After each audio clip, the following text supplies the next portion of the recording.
There. Let's do this.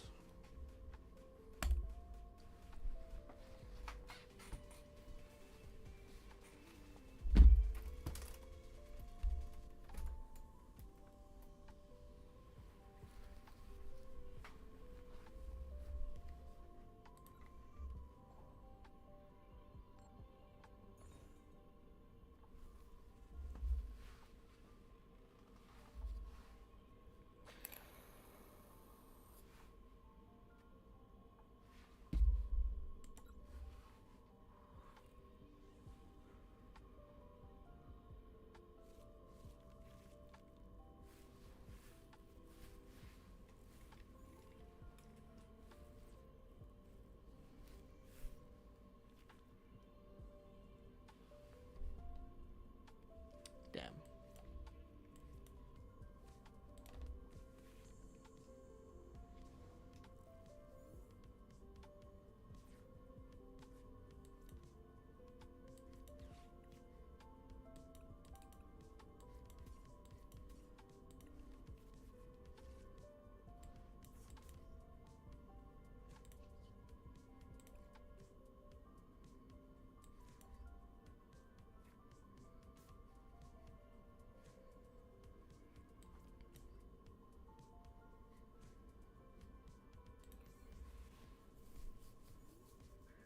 Don't worry about the back. It's clean, I promise.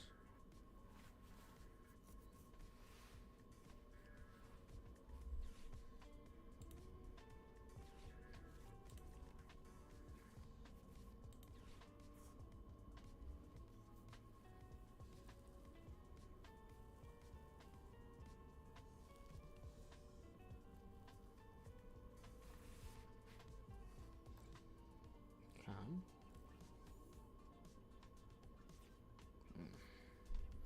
Oh. I already have that.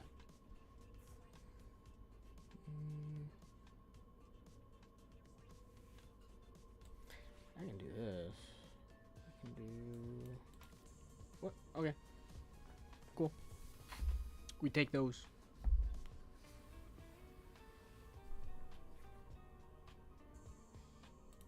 We take those.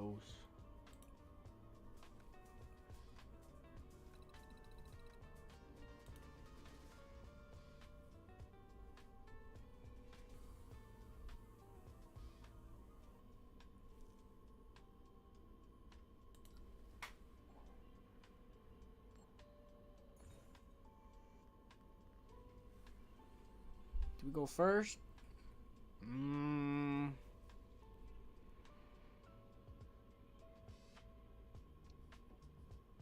I'm gonna say yes.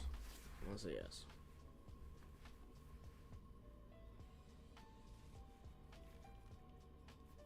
Good.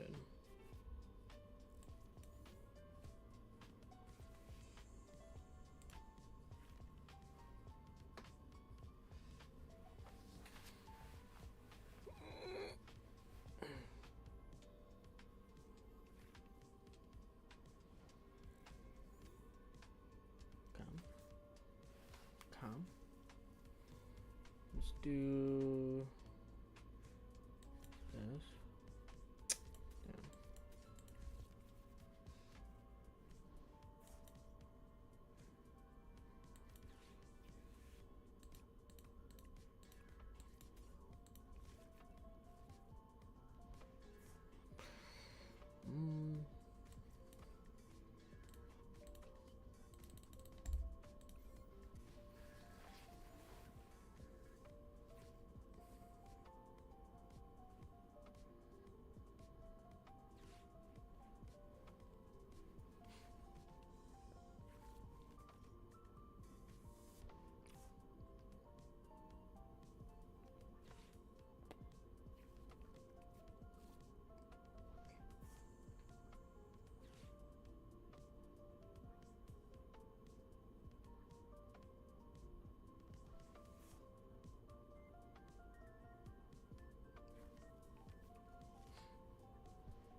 Hello, Venom. How you doing? Welcome. Welcome, welcome.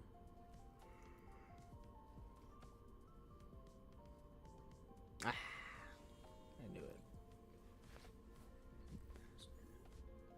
How you doing today? Okay, cool. Whatever.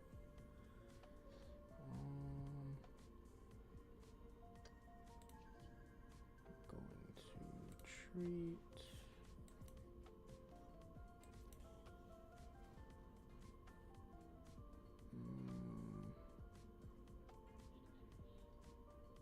I'm just gonna do this.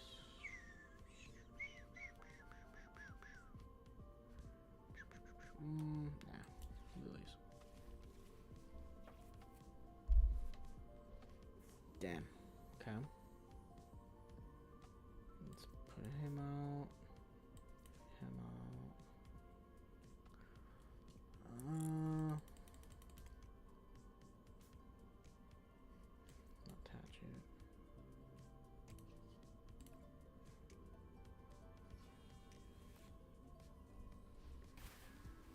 Okay. Oi, what's up, Caleb? How you doing today?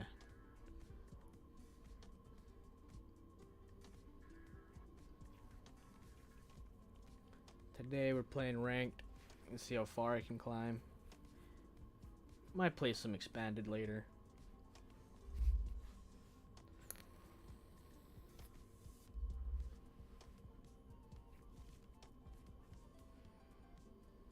What's up, Chickawa? Did I say your name? Yeah, that's what it looks like. What's up? Welcome, welcome. Come. Bastard.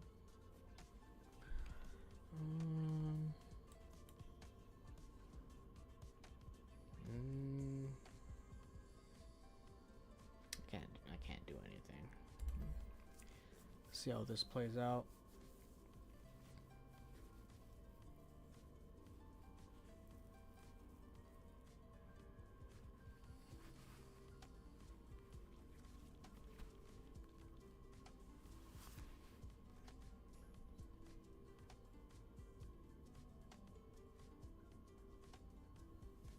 Okay.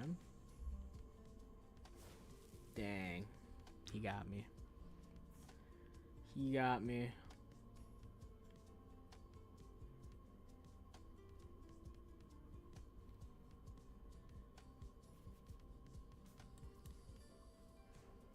Let's see. Do I? Okay. Okay. Okay.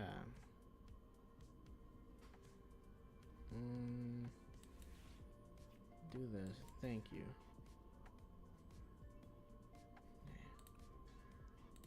Sure.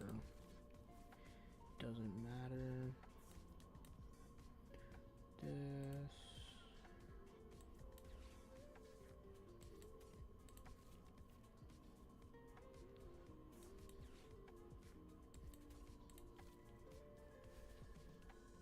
Okay.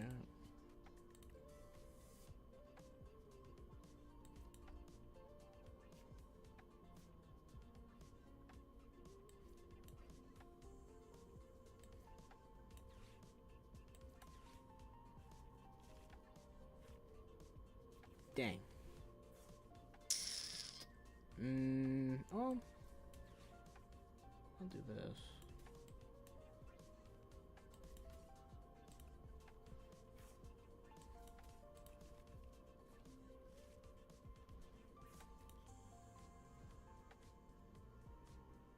Come.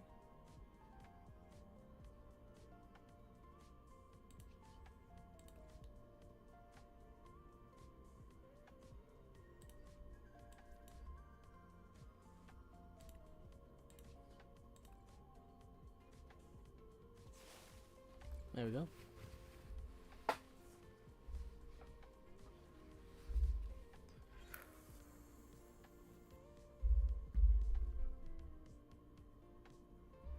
What? It didn't let me pick. What was that? What?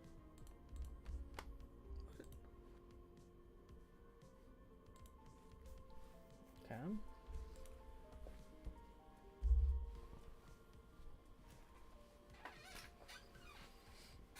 Okay.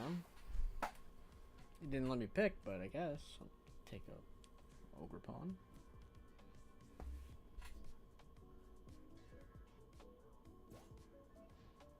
Okay. Can't use items, damn, but it's whatever.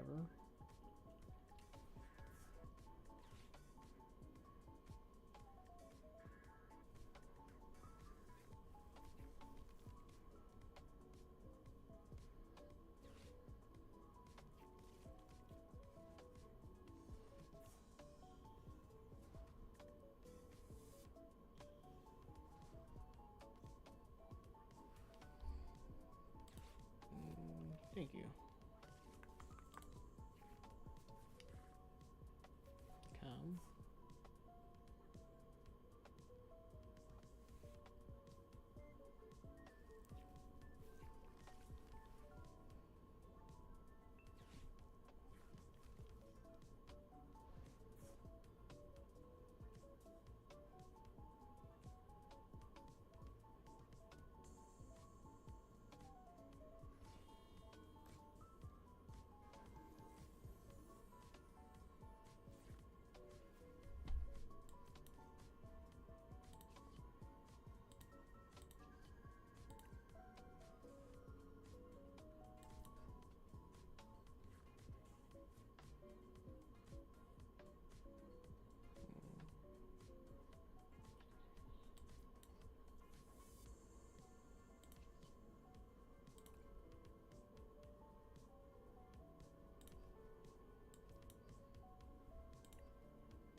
Hmm? What? Oh, that doesn't count. That doesn't count as a double energy. It's special. I didn't know that. I was wrong. I should have put it on him. I did not realize that. Kill this thing.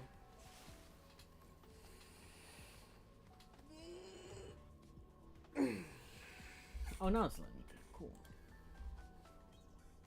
Cool.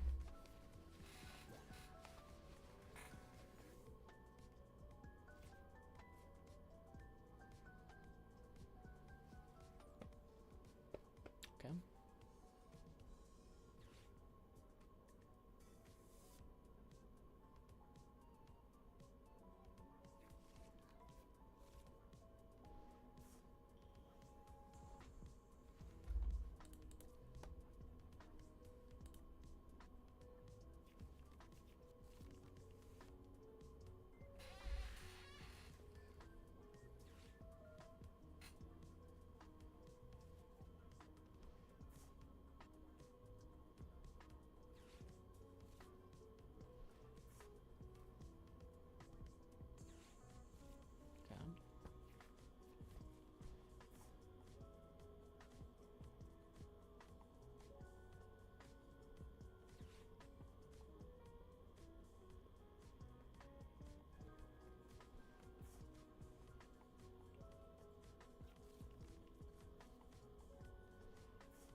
Damn. He got me.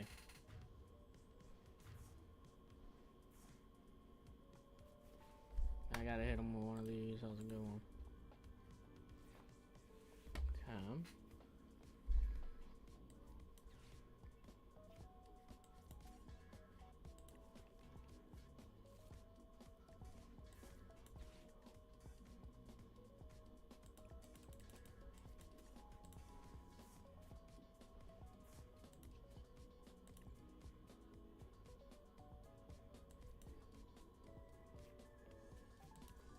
Kidding me? That's it? Okay. Okay. Okay. This changes things. This changes things. Let's Heroes Cape. Let's do that.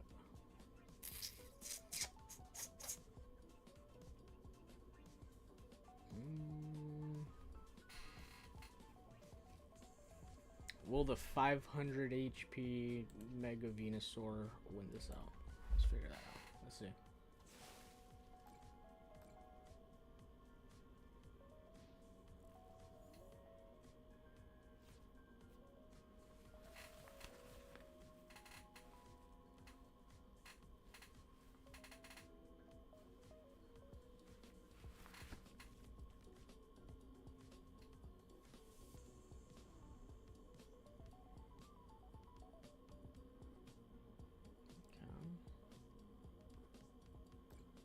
Dang.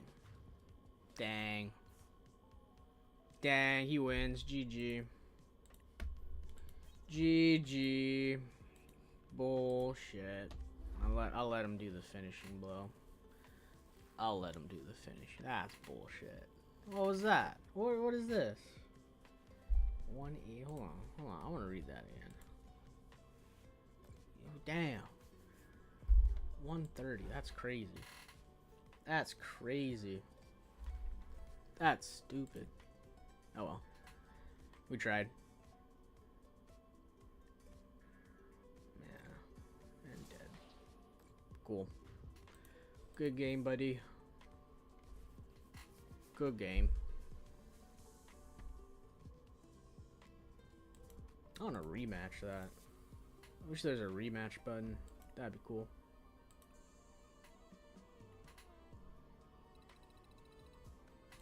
Alright. Do I start opening these? Do I start opening some packs? I got a few. Let's try. Man. I just want to collect. I just want to open one. I don't want to open these yet.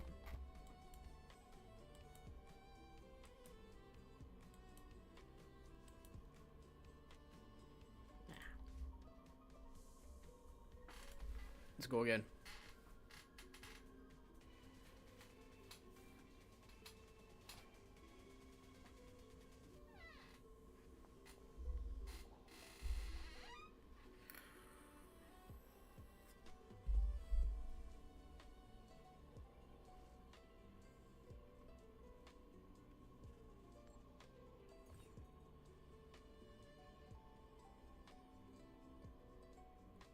Yeah. I'll go first.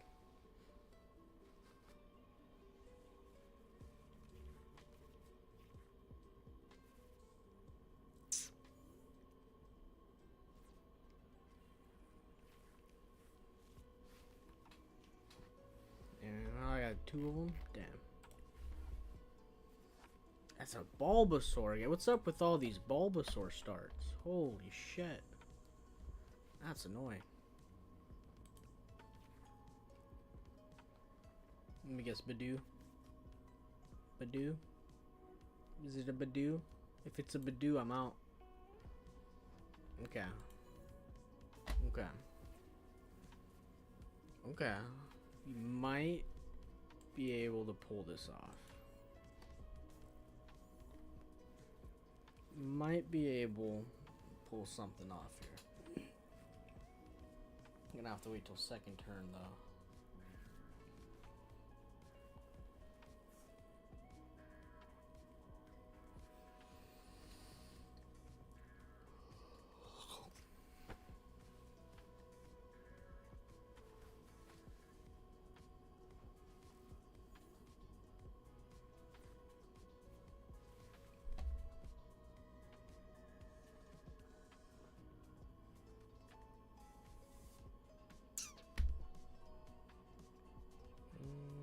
Sure enough. 60. I want to do this. I want to get the Chikorita out. Chikorita's done.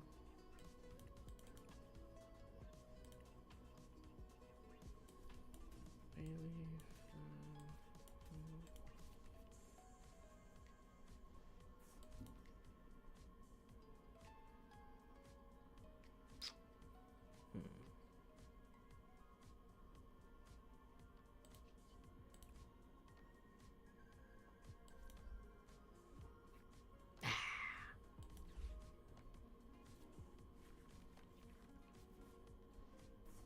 don't know if I screwed myself.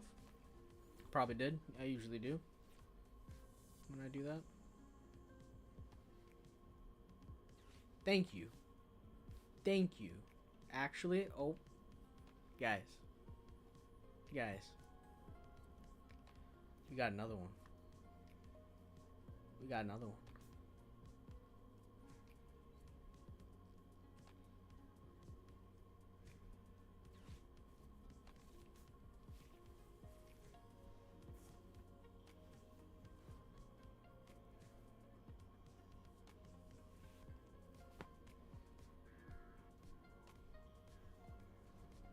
Okay.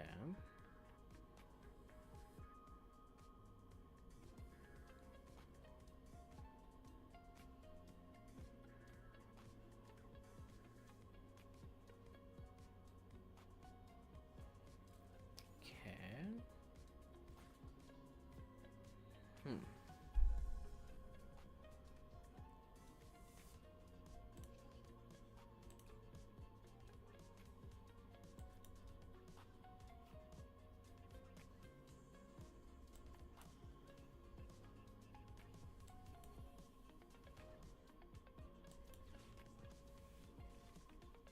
Please. Thank you. Thank you.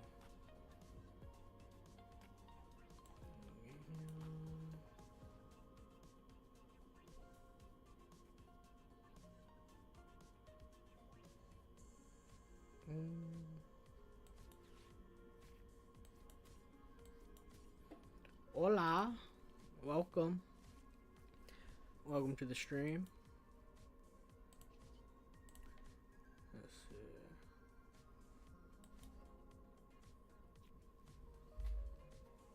Okay, let's see.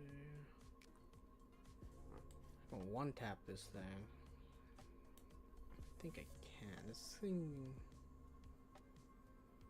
Do I swap it out? I can't, so.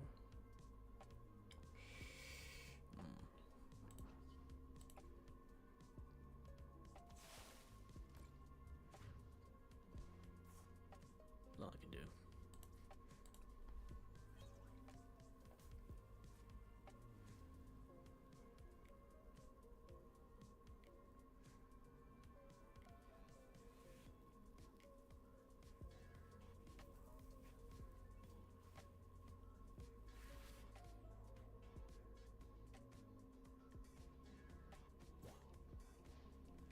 Cool. He did.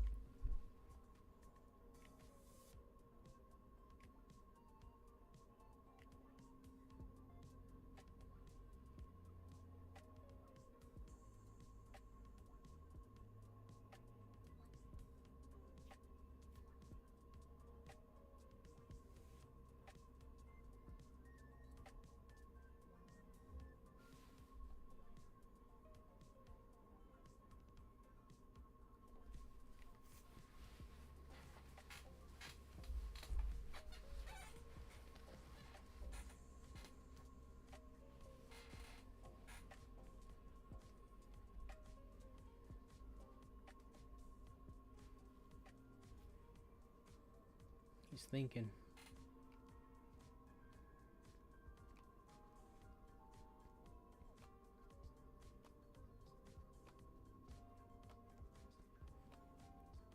He's thinking. He's really thinking. Okay. GG. Okay.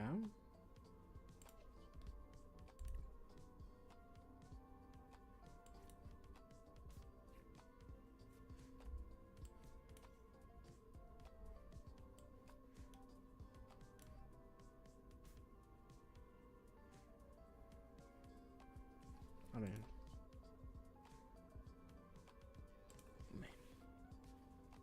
nothing else to do.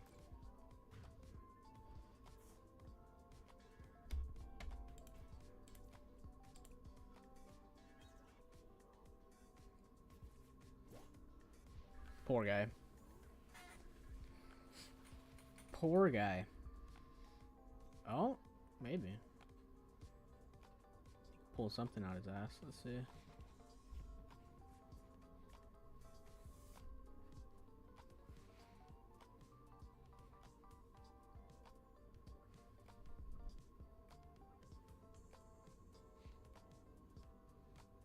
The poor bug. It's gonna get squashed. Oh.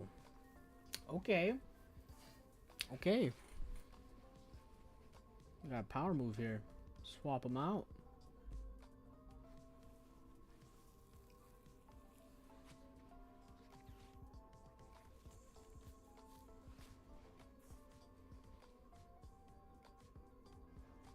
Okay. Well, let's see here. Let's put this on this guy. Do this. Aw, I should have waited. I should have waited. I'm a dumb. We'll do this.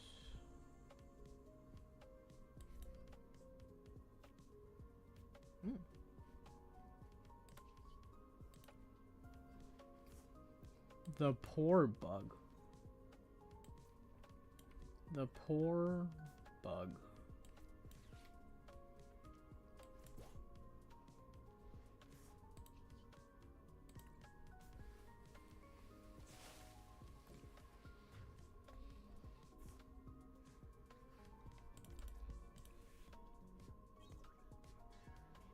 Give me the thumbs down. Come on, buddy.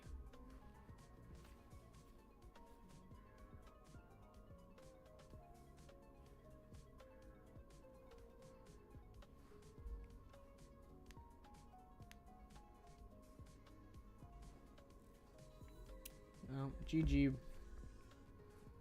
GG.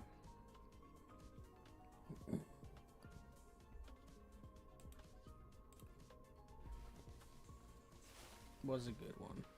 You gotta throw a Mega Venusaur in there instead of the bugs.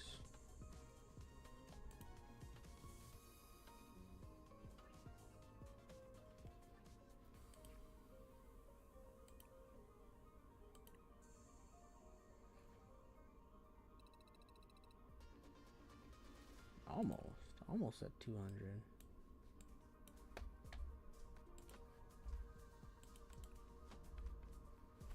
Almost there.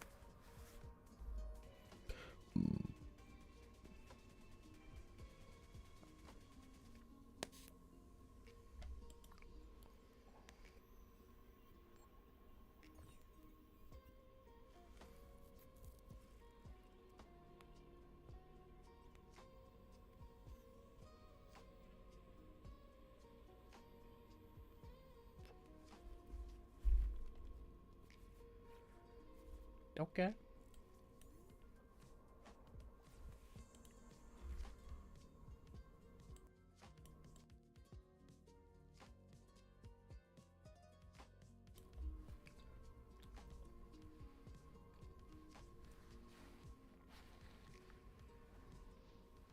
Calm. Thank goodness.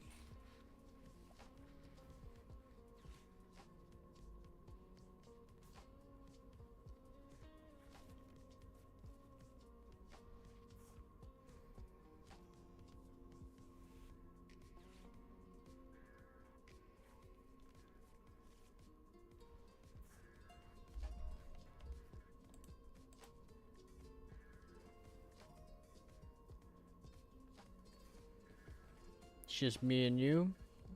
What's up, FIFA edit? I'm gonna check you. You got any good FIFA edits? Let me see. Let's see your FIFA edits. I'm doing good, man. Okay, I see. Okay, you live up to your name. You actually do make FIFA edits. That's what's up.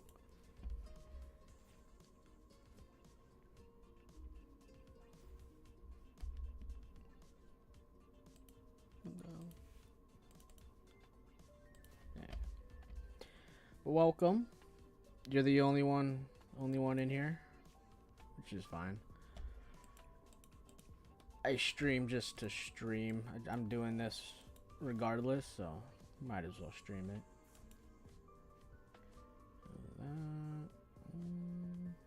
Just gonna do that.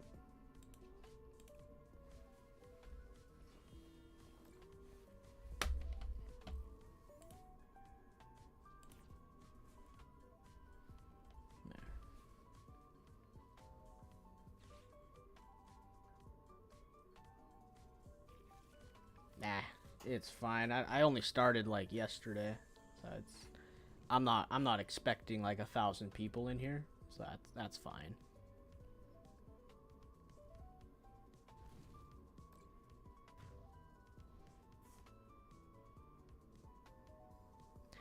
I'm pretty sure those are bots.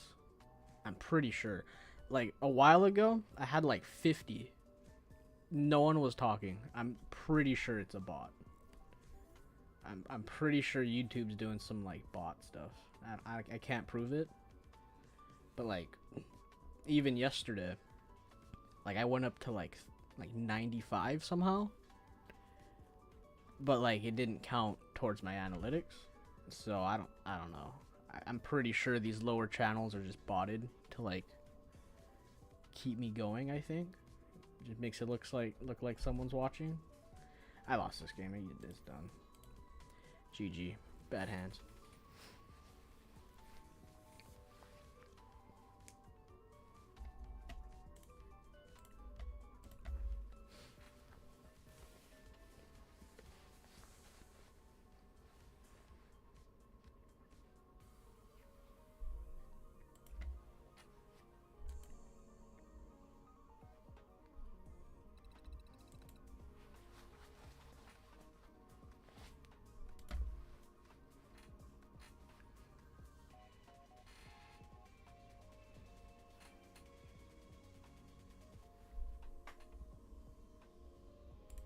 Let's see.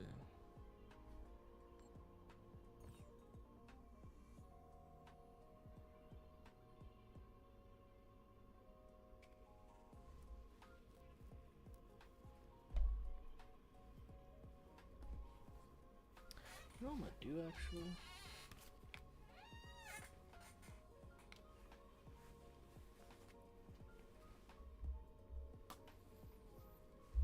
Play this. Okay, cool. Where's my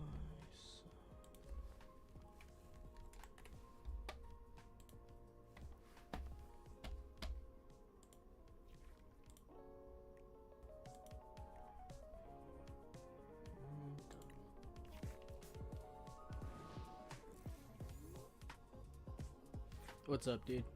Hello again. I think a few more than... I don't know why you're not number 1. You're the only one chatting. You're still number 2. I don't know why. Oh, you'll spam to get more people in here. Dude, spam all you want. Fill this thing up. You do that. I appreciate it.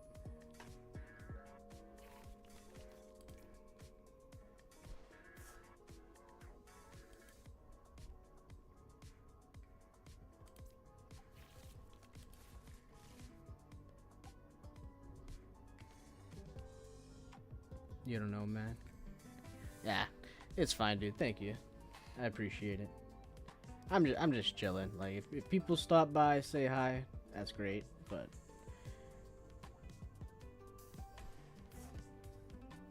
oh yeah, there is. Thanks, dude. You're a legend. There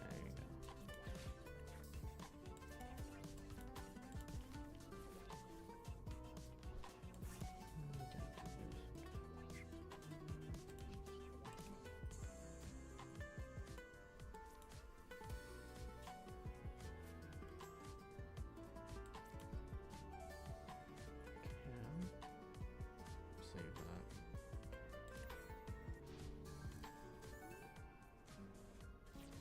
Dude. Absolute legend.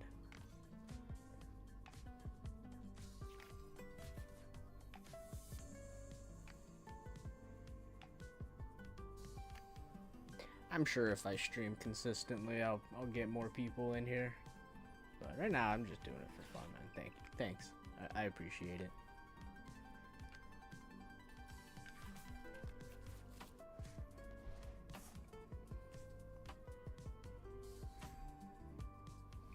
What's this? Draw 4. Ah, the classic. The classic. What is this? I'm pretty sure it's like does damage for every card in his hand. I gotta clear his hand. I need judge. Yeah. I need to judge. So he's just gonna one tap me.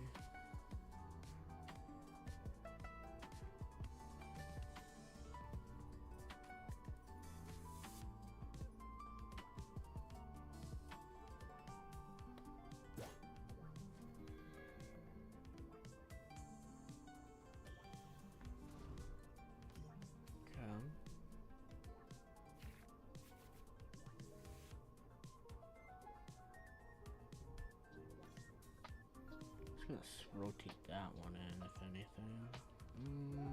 Damn. Can only pray for a lily. Please. Please. Come on. You ask and you receive. Oh, we'll do this. This.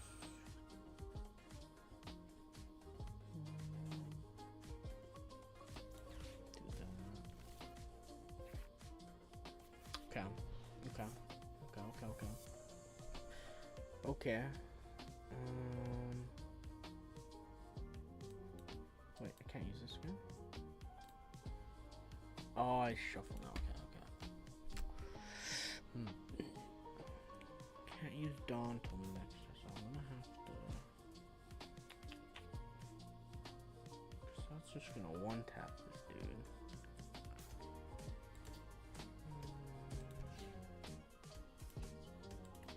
Teal Dance for the draw. Damn. Okay. Do that.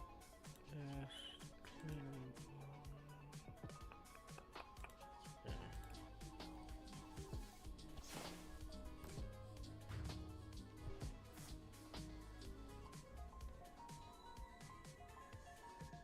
That one has to have that.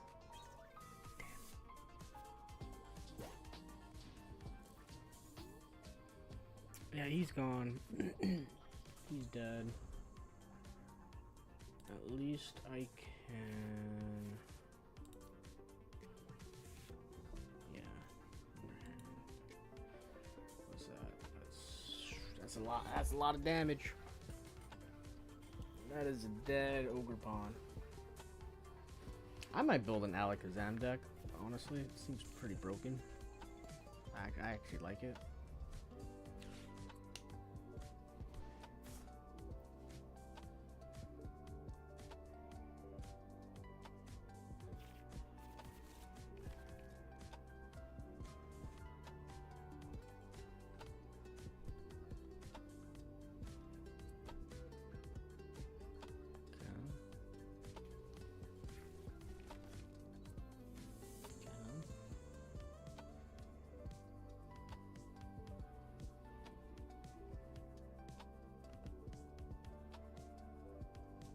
One dead Ogerpon. Yep.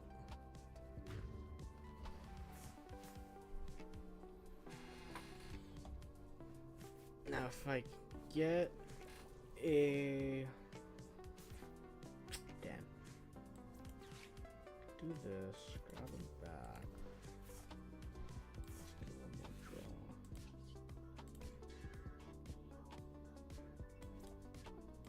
Please, Venusaur. Damn. Energy search.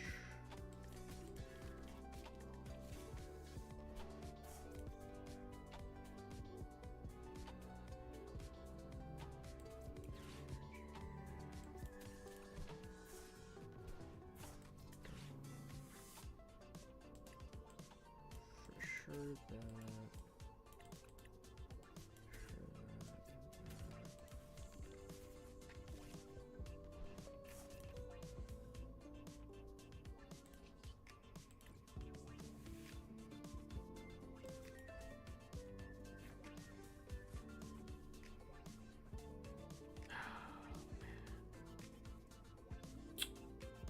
Damn.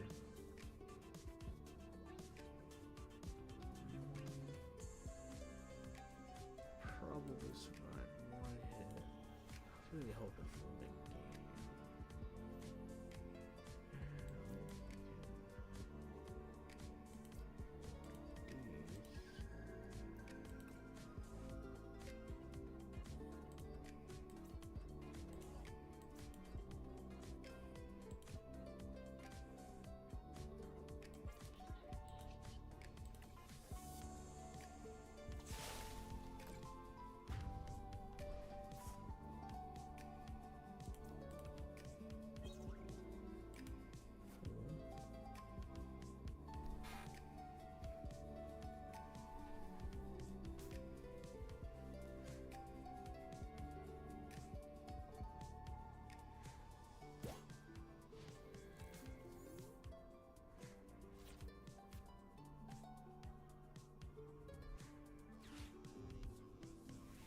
Damn.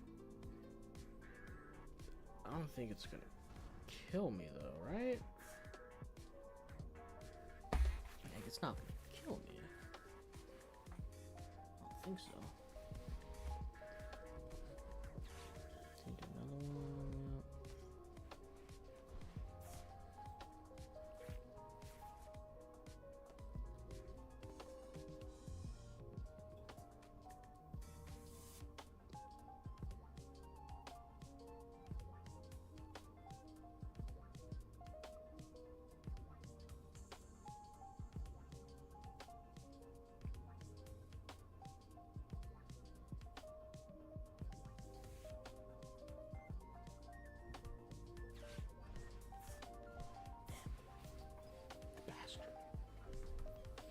Bastard.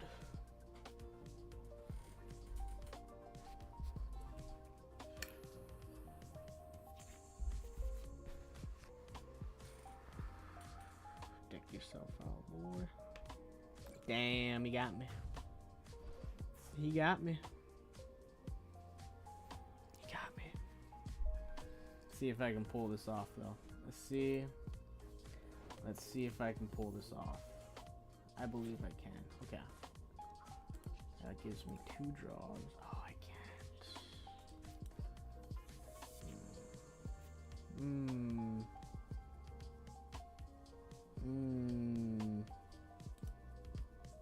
Can I grab?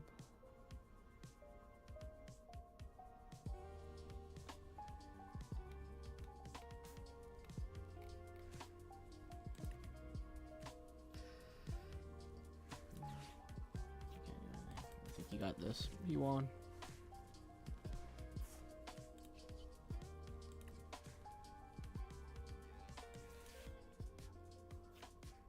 Okay. Okay. Vitality. Let's do that.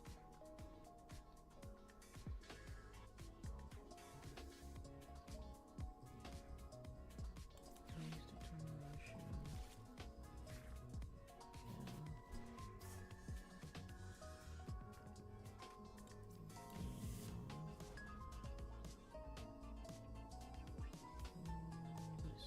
He wins. Ain't no way. I need a judge. I need judge. Just for this deck.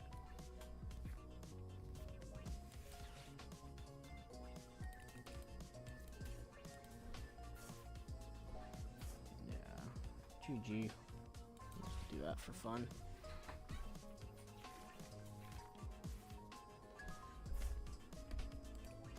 Give him a thumbs up.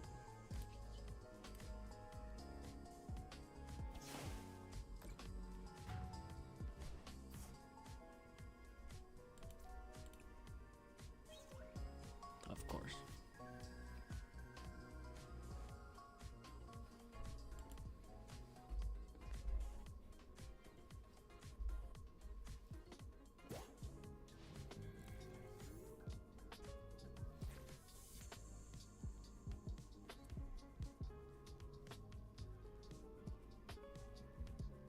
Yep, GG. That was a good one.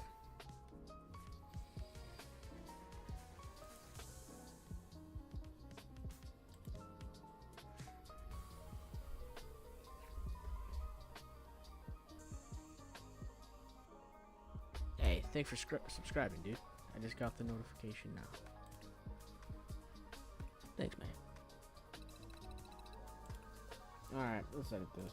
Let's put in a judge. There's too many times I died to that. I'm gonna get rid of this. And where is Judge? Judge is somewhere over here. Wait. Does not have it? I'm pretty positive it's legal. Fairly certain. I've had it used against me multiple times.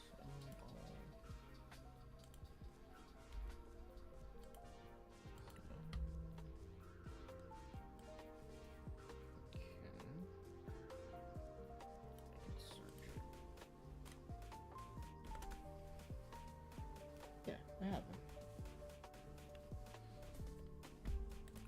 Let's add.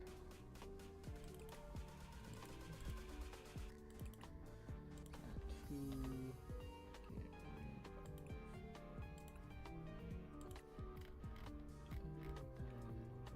That should be good.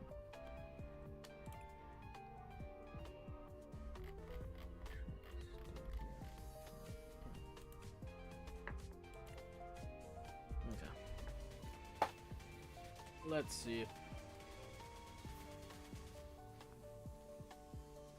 Heads, always.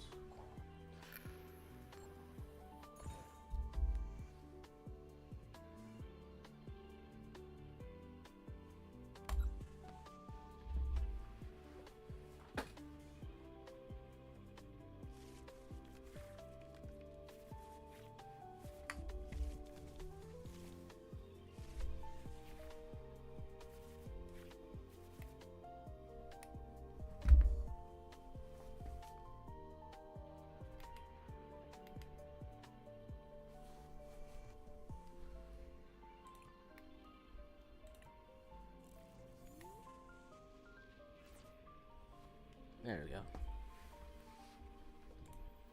just gonna watch this go on playing.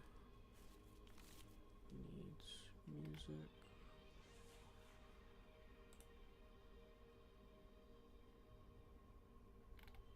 Oh, nice.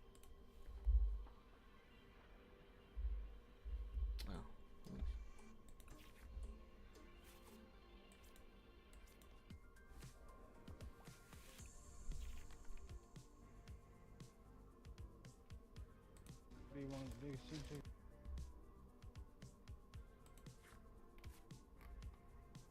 Where the hell is this coming from? Where is this song coming from?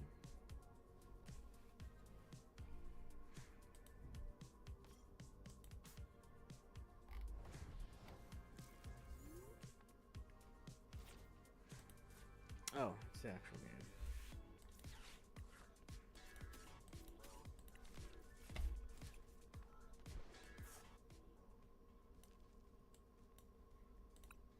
Nope.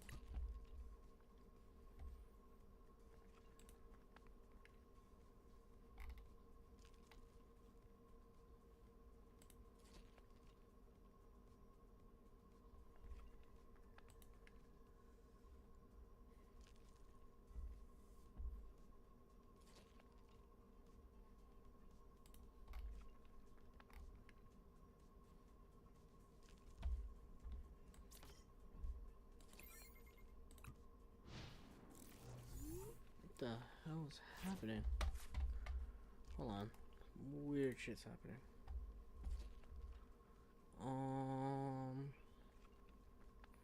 Okay.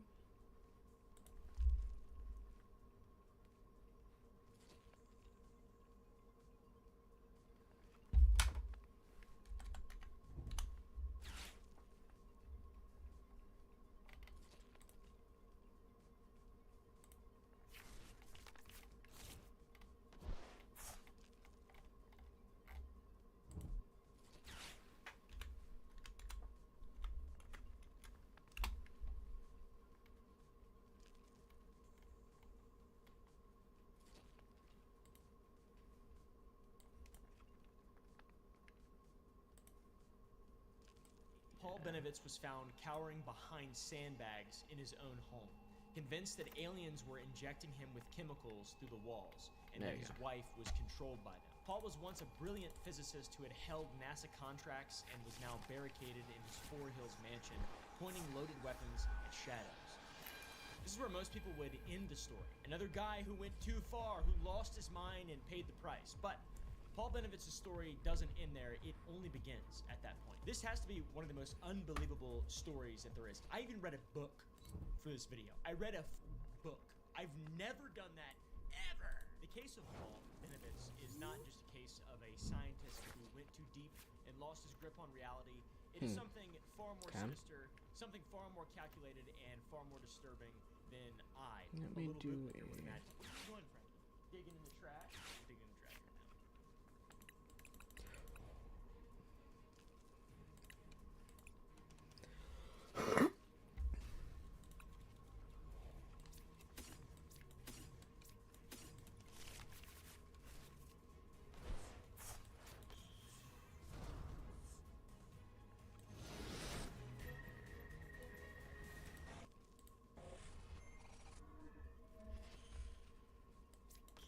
Chapter 1. Who is Paul Benovitz? In 1979, Paul Benovitz was living the American dream from his home in Albuquerque's exclusive Four Hills neighborhood, just down the street from a very popular location, 308 Negra Arroyo Lane, Albuquerque, New Mexico, 87104. Paul was successful and respected. He wasn't just a crackpot conspiracy theorist. He held a master's degree in physics and had served as a radio electronics engineer in the Coast Guard during World War II at just 17 years old. He was a little tiny, little baby guy during the war. I mean, he was just probably lied and stuff about his age. A lot of people did that.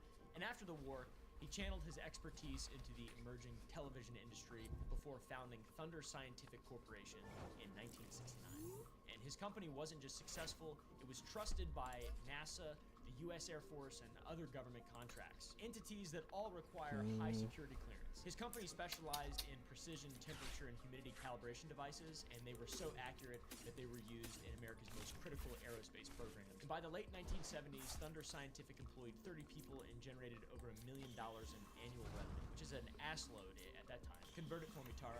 Show him $1979 and $2,025. This is where things start to get interesting. Paul's real genius lay at home in his home laboratory.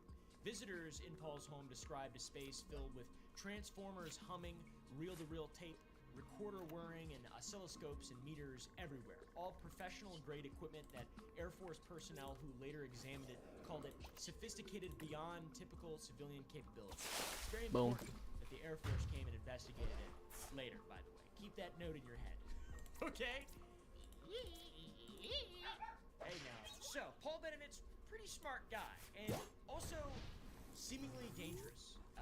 Or at least he was approached as if he were dangerous by many entities. And what made him dangerous is that his whirring transformers and oscilloscopes in his home were located directly adjacent to Kirtland Air Force Base. From his office and his home, he had an unobstructed view into some of America's most sensitive defense installations. For example, the Manzano weapon storage area spread out below him like a vast secret city. And Manzano, if you didn't know, at the time was home to a significant portion of our nation's nuclear arsenal. Cold War shit. And also not just Cold War stuff. There's a lot of nuke talk now as well. So, anyways, Paul had the perfect storm of circumstances. He's a brilliant physicist. He had state-of-the-art equipment and legitimate access through his businesses to military facilities and defense contracts. And on top of that, he had a front row seat to activities that were never meant to be observed from his house. He could see things you're probably not supposed to see, especially if you have the type of equipment that Paul had. Paul. I had a buddy named Paul. So, he worked at 7 Express in Front Royal, Virginia. High five, Virginians. So that's some context on Paul. Let us set the stage for the cultural status of America, the times of then. For over 4 months, Watergate has dominated the news media. This was post-Watergate, post-Roswell hysteria. Steven Spielberg's Close Encounters of the Third Kind had just taught an entire generation that the government might be secretly working with aliens while simultaneously covering up their existence from the public. Good movie. by the way. New Mexico wasn't just any state, it was the land of enchantment, transformed into the land of secrets.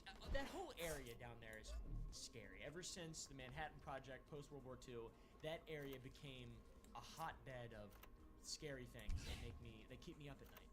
Not really, they don't keep me up at night. I sleep like a baby, and I'll never show up late for work. Or do, I don't give a fuck. I sleep like a baby. Speaking of Los Alamos, the National Laboratory continued developing weapons that could destroy civilization even post-Oppenheimer, even post-Manhattan Project. Sandia National Laboratories conducted classified research, and White Sands tested experimental aircraft decades ahead of public knowledge. Allegedly. And at the heart of all of this geographical area, this bung pit of fear and science, was Kirtland Air Force Base. For a long time, I read it as Kirkland Air Force Base. While researching this, I was like, Costco. Stuff. And then I realized it was Kirtland. I have dyslexia, so I can't read very well. And this sumbitch was on top of the Manzano underground bunkers containing enough nuclear firepower to in the world.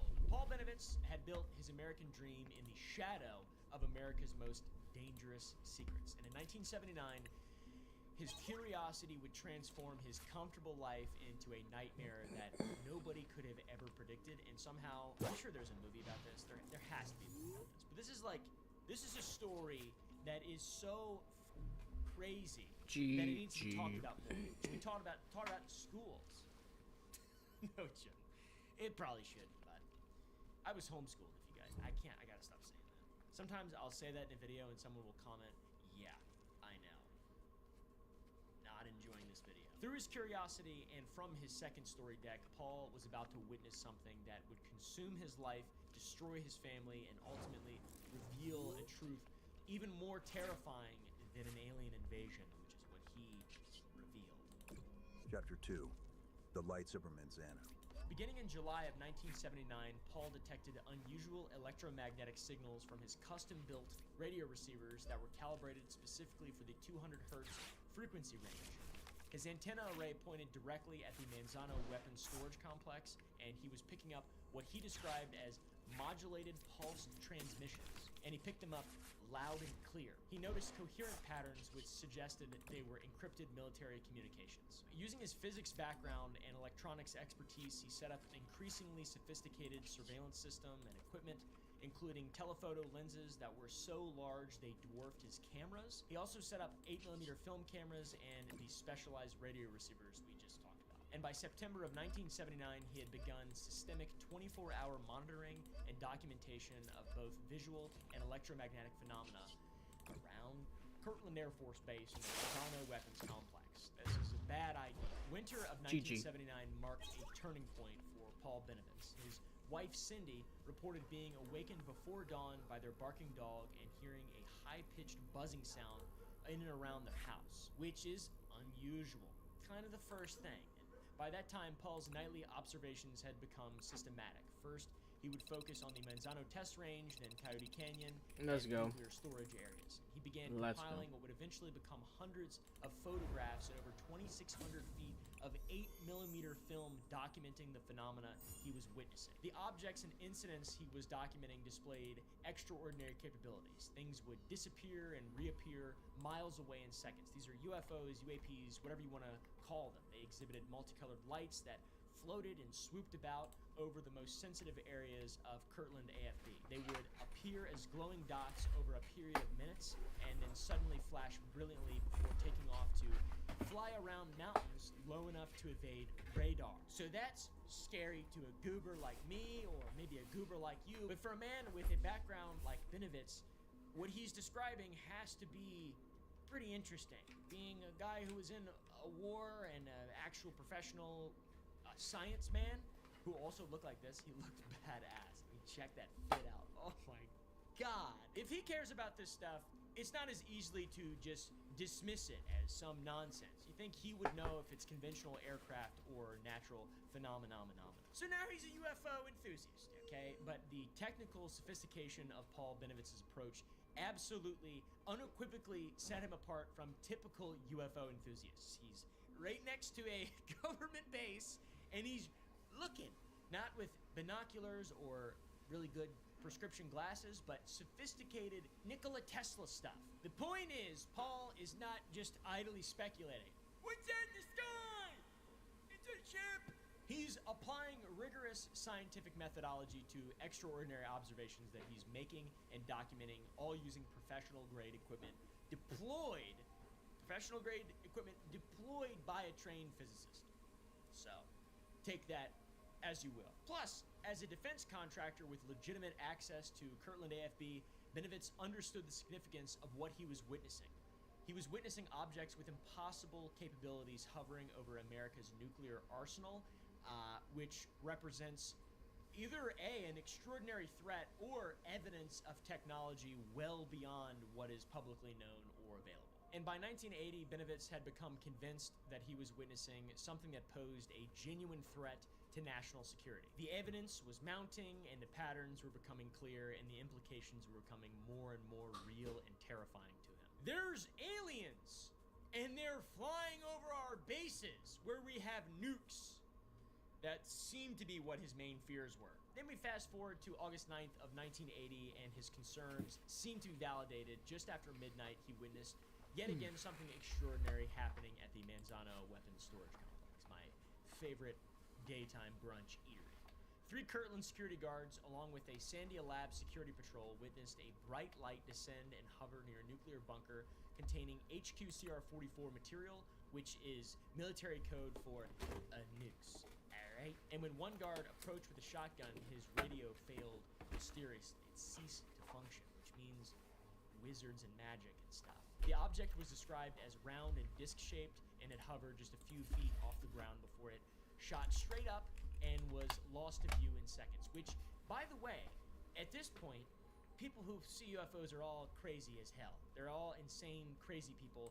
Now there is actual documentation and real videos from FLIR, thermal cameras that have documented this type of stuff, these little Tic Tacs and things. Like, this is real now.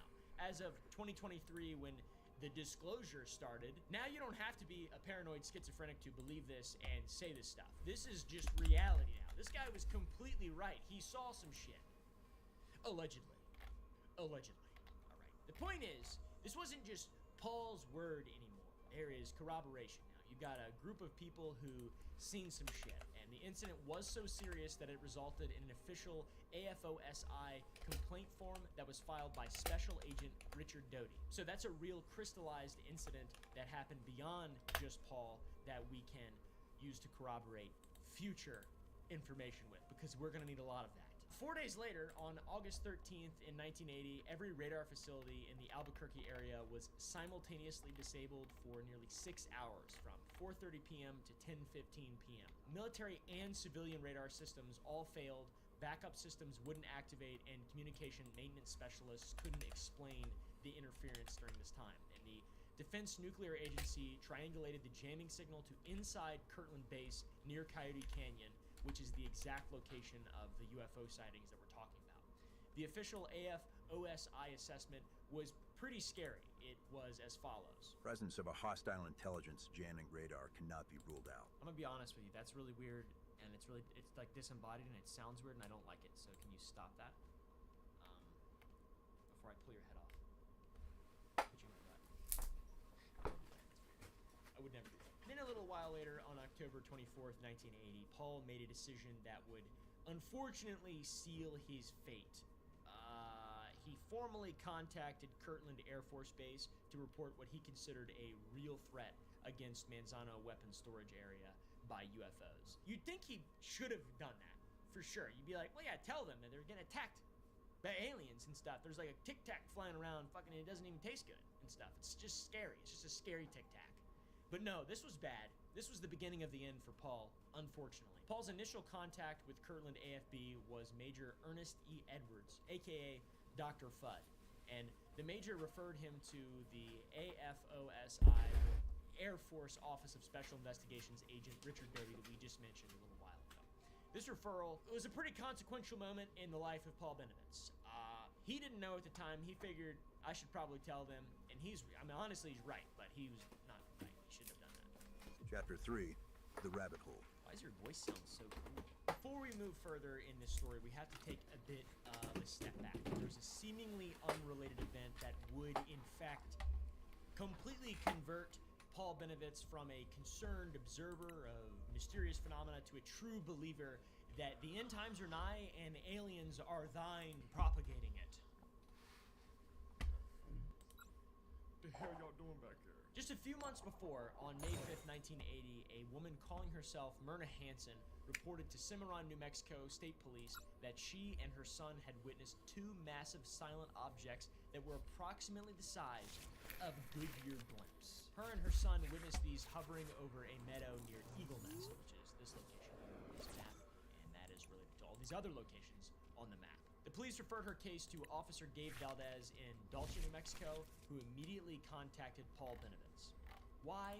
I don't know. But Dulce is also very important, by the way. I could make an entire other video about Dulce. And what followed, as a result of what Myrna said, would become the cornerstone of Paul Benovitz's increasingly elaborate theories that got bad. Under hypnosis, which was conducted by a real person by the name of Dr. Leo Sprinkle, a real University of Wyoming psychologist. This was taking place in Paul's garage with his Lincoln Town Car's windows covered with aluminum foil for security reasons. Myrna Hansen revealed a terrifying secret world, a terrifying narrative. She claimed to have witnessed cattle being sucked into a hovering spaceship by a tractor beam. And this was followed by her own abduction story to an underground base with body parts floating in vats, which is wild. Also during this hypnosis session, she spontaneously exclaimed, "Where's Roswell, New Mexico?" Now, for Benovitz, witnessing this hypnosis, it wasn't just another abduction account. It was a corroboration of a larger pattern that he himself had been witnessing and documenting. The underground base, the cattle connection, the proximity to his own observations. For him, everything seemed to really fit together.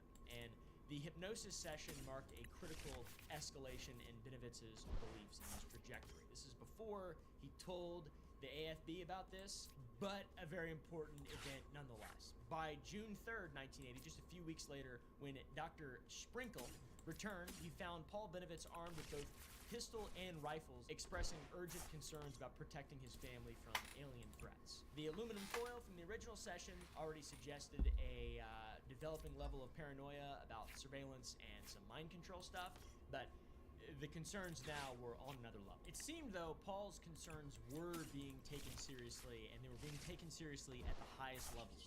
On November 10th, 1980, Paul was invited to a remarkable briefing at Kirtland AFB that seemed to validate his entire investigation. The meeting included Brigadier General William Brookshire, who had previously commanded Malmstrom AFB during its own UFO incidents, along with multiple Air Force officers and personnel from Sandia Laboratories. So people who are in the know in regard to this type of stuff. And rather than dismissing his research, the officials advised Benovitz to apply for an Air Force grant to study the phenomena further. And when the approximately $75,000 grant was approved, Paul felt good. He felt vindicated. Paul felt vindicated. All right, bud? Don't make fun of me.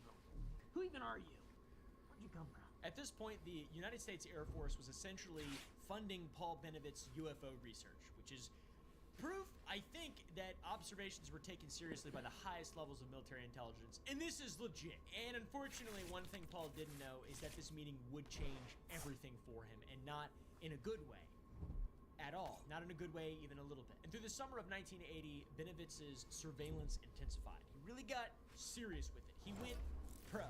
His equipment captured more video of lights that would perform impossible maneuvers, and his custom radio receivers started picking up what he interpreted as electronic communications originating from alien spacecraft. So not encoded messages from the military, but actual messages from alien spacecraft. And by 1981, he had written a computer program that he claimed could translate these alien transmissions and produce streams of text including messages like, "We cannot tell military of the U.S. making humanoids." And also other classic messages like, "The number of our crash saucers is 8. Dead boy." Technical veneer, the methodology, the science, the physics, the official rapport, the professionalism from Paul gave these investigations credibility that a pure speculative troglodyte like myself Next turn I can would have probably get him. lacked. All right, Paul. Unless he has rare candy. Smart. Wait, no, you can't use an item. Paul Nice. also documented everything meticulously, and by 1983, he could reference thousands of feet of film, hundreds of photographs, and extensive recordings of all kinds of different phenomena. And his approach to the phenomena was the physicist approach. He was attempting to apply rigorous methodology to extraordinary observations. It's very important to make that clear. Things are starting to get very strange in the next chapter, which we'll talk about in a minute right now. But central to Benowitz's evolving worldview of this phenomena was his belief in an underground alien facility near Dulce, New Mexico. This is really important because there's a lot of stories. The War of Dulce, there's a lot of different UFO folklore, Okay. Dulce, alien gray, alien white type information, and tall, really interesting tales from this area. So the fact that Paul is directly involved in this, I believe. In a December 2nd, 1981 letter to Senator Pete Domenici, he claimed to know the location of the alien bases in northern New Mexico in the center of the Apache Reservation 4.5 miles northwest of Dulce, New Mexico. He claimed to have this information. He had supposedly located this base through radio signal triangulation and claimed to possess high-resolution official NASA U-2 CIR, which is color infrared photos that show the base in total detail. I think all my energy is in my prize pool. Man, I don't know how. Any of you guys have any ideas? No? Who even are you? Where'd you come from? Who's this little guy's name? They said his name was Harry Peter.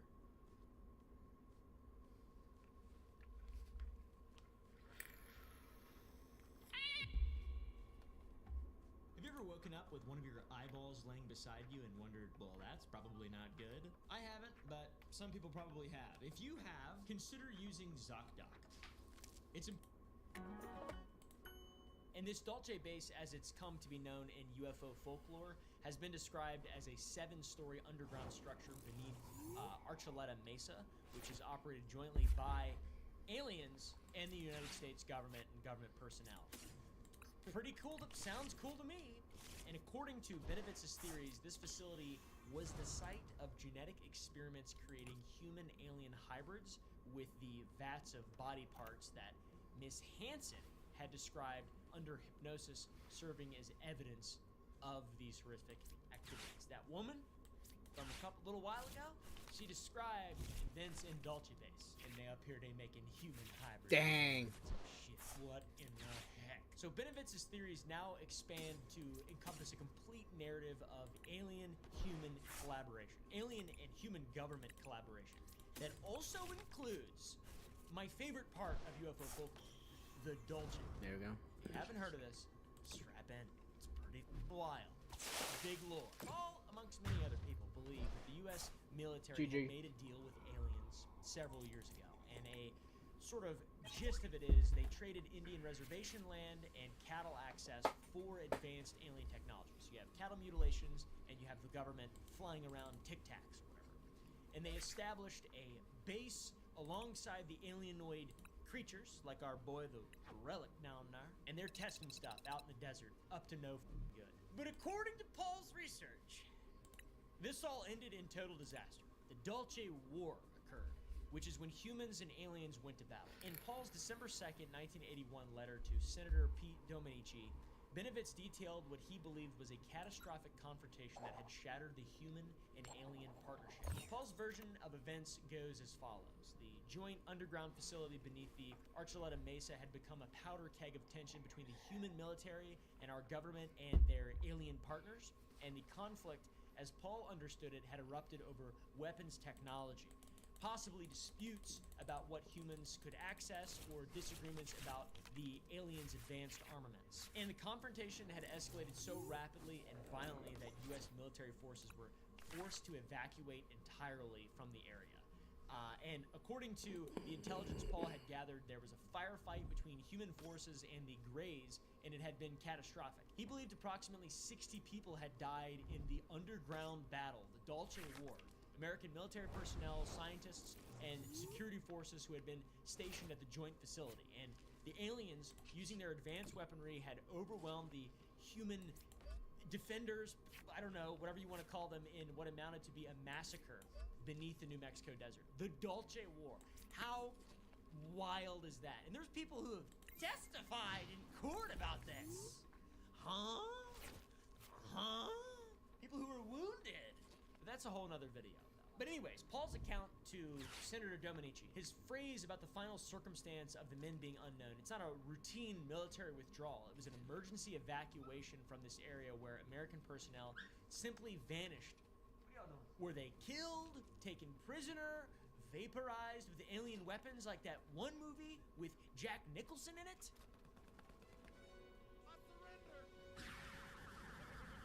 Paul claimed to have evidence, but he couldn't get anyone in a position of authority to listen to him. And the aftermath, according to his research, was even more ominous. While the military had fled, the aliens remained and continued their operations from the underground complex without human oversight or control. So the very facility that had been established as a joint venture between humans and aliens was now just aliens jerking it down there, dude, like my boy is here in his ship. Why? Why is his hands so hidden all the time? Also in his letter to Senator Dominici, he wrote about